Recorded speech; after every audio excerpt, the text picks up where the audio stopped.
Bayangkan angka ini, 60 triliun rupiah. Uang sebesar itu bisa membangun ribuan sekolah baru, rumah sakit gratis, hingga memberi makan jutaan rakyat selama berbulan-bulan.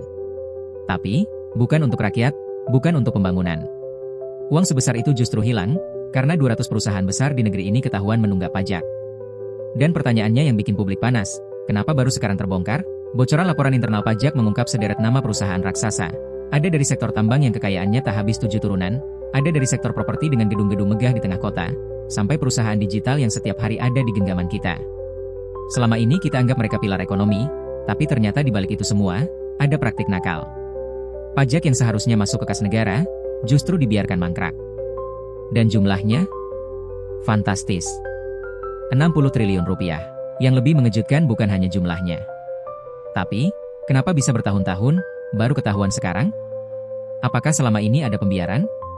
Atau justru ada tangan-tangan kuat yang melindungi mereka? Kalau rakyat kecil bisa langsung dikejar pajaknya, bahkan telat bayar listrik saja bisa kena denda. Kenapa perusahaan sebesar ini bisa lolos begitu lama? Pertanyaan inilah yang membuat publik semakin curiga, ada permainan politik di balik layar. Sementara itu, rakyat biasa tak punya pilihan. Dari gaji bulanan, pajak dipotong otomatis. UMKM dipaksa patuh, laporan harus rapi.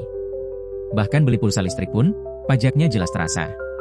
Ironisnya, justru perusahaan-perusahaan besar yang omsetnya ratusan miliar rupiah per tahun bisa bermain-main dengan angka, bisa ngeles dengan 1000 cara. Inilah yang membuat kemarahan rakyat makin besar, karena hukum dan aturan seolah tajam ke bawah, tapi tumpul ke atas. Kasus ini pun akhirnya meledak di Senayan. Oposisi menuduh pemerintah gagal menjaga kedaulatan fiskal negara. Mereka menuntut dibentuknya pansus pajak 200 perusahaan, agar skandal ini dibongkar habis-habisan. Sementara di pihak lain, muncul desas-desus kalau beberapa nama perusahaan itu punya hubungan dekat dengan elit politik, bahkan ada yang disebut-sebut sebagai penyandang dana kampanye. Pertarungan politik pun tak terelakkan. Kabinet goyah, isu reshuffle menteri mulai bergema. 60 rupiah triliun, bukan angka kecil. Uang sebesar ini bisa mengubah nasib jutaan orang, tapi malah hilang karena ulah segelintir perusahaan. Dan pertanyaan terbesarnya, apakah nama-nama itu berani dibuka ke publik? Atau lagi-lagi, hilang ditelan lobi dan permainan politik? Menurut kalian, apakah pemerintah berani membongkar daftar 200 perusahaan nakal ini? Atau semua akan kembali senyap?